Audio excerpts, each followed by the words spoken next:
Told you that's a headline news trending around Africa in the last 1 week.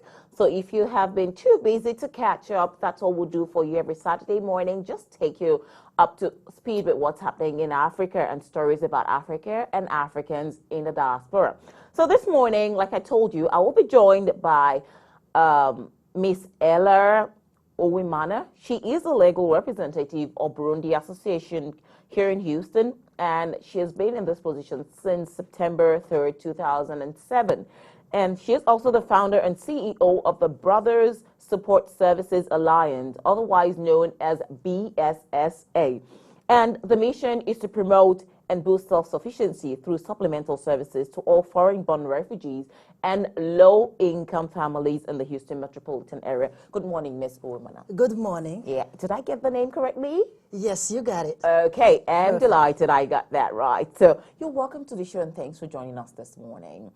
Now, let's just take you back. You're aware of what's going on in Burundi at the moment? Yes. When did you hear about this news? When was the first time you heard the news?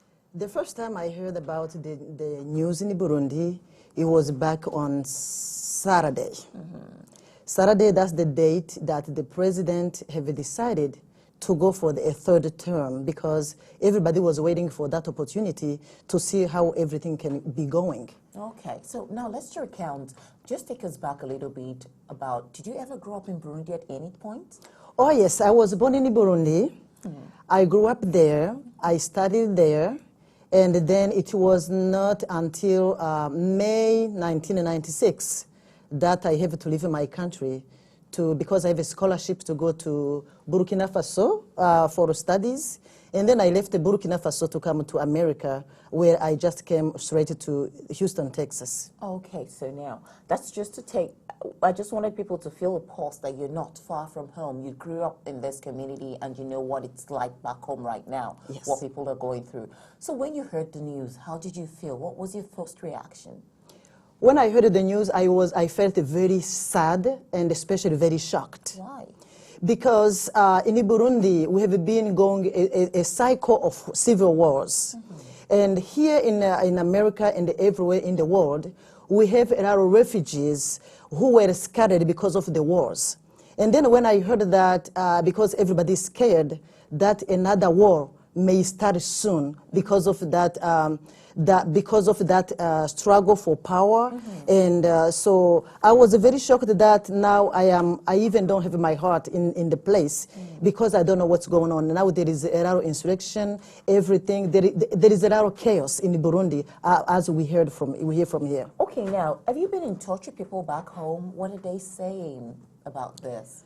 Yes, I am in touch with people back home. Everybody's scared. Every price is going up. There is no more security. There is no more safety. Schools are closing, especially the university we have there. And actually, everything is paralyzed in the city. At the moment. Okay, so now let's talk about this.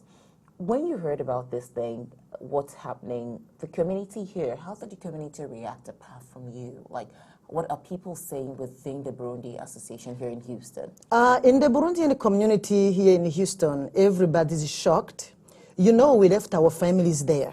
Everybody's wondering. You know, usually when something have hit you before and now it is coming back, it is a second or third trauma. A lot of people has been traumatized because now they don't know where their family is going to be. We are wondering they're going to be a refugee again to spread out like we did. So it is a very shocking news. And even now we don't know what to do. We don't know what to expect because we are far away from home.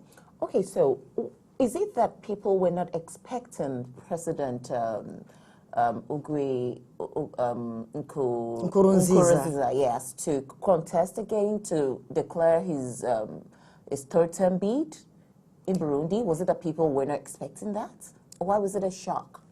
It was a shock because according to what has been happening, actually according to the Constitution and the Treaty of Peace of Arusha, he's not allowed to run a third term because it is really specific stating that once a president is on term, they only have a 2 term. Yeah, but now let's take it back. Supporters of the president's supporters are saying that on the first term, he was picked by lawmakers, not elected.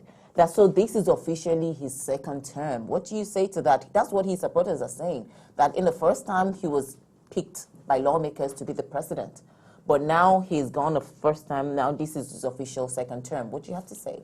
That's what they say. But to me, I think even if it was a transitional term, he had to lead for 5 years. I think that's still countable. You know, even if it is for the good of the country, his brother and sisters, his siblings, for the peace of the country who raised him, who put him in school, he should decide what is good for the whole community, for the whole country, because he has already been on the power for 10 years. Okay, so my guest this morning is Miss Ella Uwimana, and she is the president of the Burundi Association here in the city of Houston. Yes. And she also runs a non-for-profit organization that focuses on helping refugees settle, helping them get jobs, homes, and all of those. We'll be right back after this timeout. You can give us a call on the number on your screen if you want to be part of this conversation. Just give us a call and let's talk about it. And on the other side, we'll be talking about the 500 students who have run to the U.S. Embassy to take refuge. What's your take on that? So don't go anywhere. It's done on MBC. We'll be back. Thank you.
Son of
Papa de ma alifatro la de nama, so gani juguso.